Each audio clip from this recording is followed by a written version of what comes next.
New at 5, we're following up with a budget battle between the City of Newport News and the school district. The problem is the city isn't giving the school district more money, but the city insists the school can use that money any way it deems fit, including teacher raises. 10 News Side's Tamara Scott is here with the latest developments. Tamara? Well, the total recommended operating budget for Newport News is more than $900 million. And earlier this year, school board voted to ask council for $2.4 million to go towards the schools. Well, the city manager requested to keep the same funding from last year, which means no increases. Tomorrow, the city's council and school board will come together in a joint meeting to discuss the contested school budget. Today, when I spoke with a parent about what's ahead, she says there's a lot at stake, and this is the time to be proactive about our students' future. Public education is the great equalizer that can help, lift children out of poverty.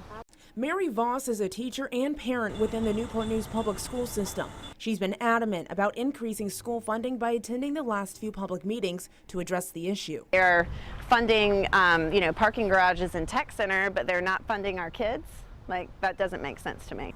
Voss says they've asked for the increase to fund school resource officers, new teachers, and increased teacher pay.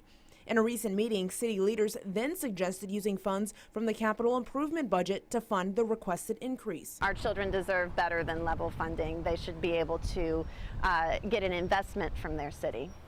City Council member Dave Jenkins calls this suggestion and others fiscally irresponsible in a social media post, stating, quote, "Whether the CIP funds being promised to the schools come from the 80% debt services or the 20% cash capital, I just don't see how this can be suggested as a source of additional $2.4 million when we do not have the funds to even complete projects we have in the budget and other needs of our city."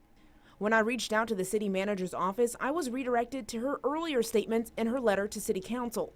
Voss hopes in this meeting on Tuesday, the superintendent will open the ears and eyes to the potential the city has with increased funding. We're all just really hoping that City Council will be open to his message and to hearing about how to better invest in our school system, which is going to pay off for the city in the long run.